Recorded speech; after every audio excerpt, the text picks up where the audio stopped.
بسم اللہ الرحمن الرحیم۔ انسان دنیا کی دولت میں سے صرف 3 چیزوں کا مالک ہو سکتا ہے۔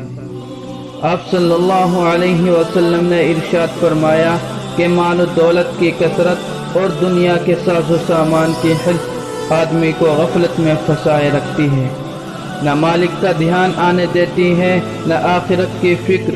پس شب روز یہی دھن لگی رہتی ہے کہ میرے پاس دولت ہی دولت ہو، میں ہی سب سے زیادہ دولت مند بن جاؤں، میں ہی سب میں شہرت یافتہ بن جاؤں، میں ہی سب سے بڑا بن جاؤں۔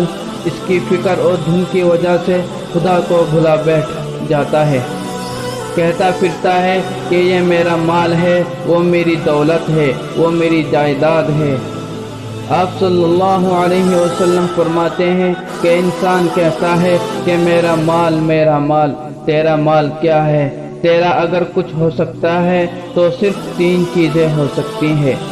نمبر 1، وہ کھانا جو کھا کر ختم کر دیا ہے۔